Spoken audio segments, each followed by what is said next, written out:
सुंदर बोध कथा। कोयला और चंदन। हकीम लुकमान का पूरा जीवन ज़रूरतमंदों की सहायता के लिए समर्पित था।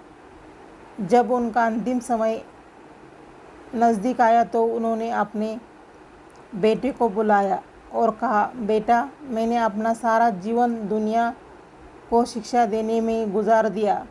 अब अपने अंतिम समय में मैं तुम्हें कुछ ज़रूरी बातें बताना चाहता हूँ। तुम एक कोयला और चंदन का एक टुकड़ा उठा लाओ।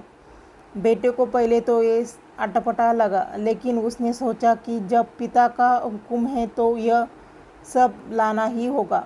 उसने रसोई घर से कोयले का एक टुकड़ा उठाया। संयोग से घर में चंदन की एक छोटी लकड़ी भी मिल गई। वो दोनों लेकर अपने पिता के पास गया। लुकमान बोले, अब इन दोनों चीज़ों को नीचे फेंक दो। बेटे ने दोनों चीज़ें नीचे फेंक दी और हाथ धोने जाने लगा तो लुकमान बोले, ठहरो बेटा, ज़रा अपने हाथ तो दिखाओ। फिर वो उसका कोयले वाला हाथ पकड़कर बोले, बेटा, देखा तुमने, कोयला पकड़ते ही हाथ काला हो गया, लेकिन उसे फेंक देने के बाद भी तुम्हारे हाथ में कालिक लगी रह गई। गलत लोगों की संगति इसी तरह होती है। उनके साथ रहने पर भी दुख होता है और उनके न रहने पर भी जीवन भर के लिए बदनामी साथ लग जाती है।